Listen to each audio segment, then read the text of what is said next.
I would not like to discuss the defense strategy, particularly because the prosecutors will come from the House of Representatives. This will be my last question po.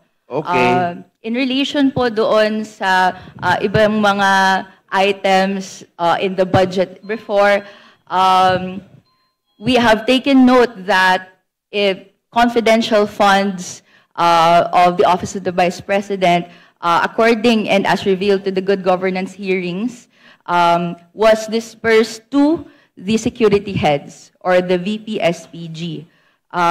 May I ask po, no, bakit po dispersed siya to the VP-SPG or the security heads, pero ang nakalagay sa Joint Circular Number 2015-1 issued by DBM and COA that it should be dispersed to the Special Dispersing Officer?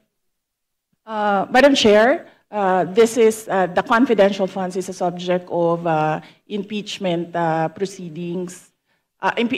Is a subject of the articles of impeachment from the House of Representatives, and I would not like to discuss the defense strategy, particularly because the prosecutors will come from the House of Representatives.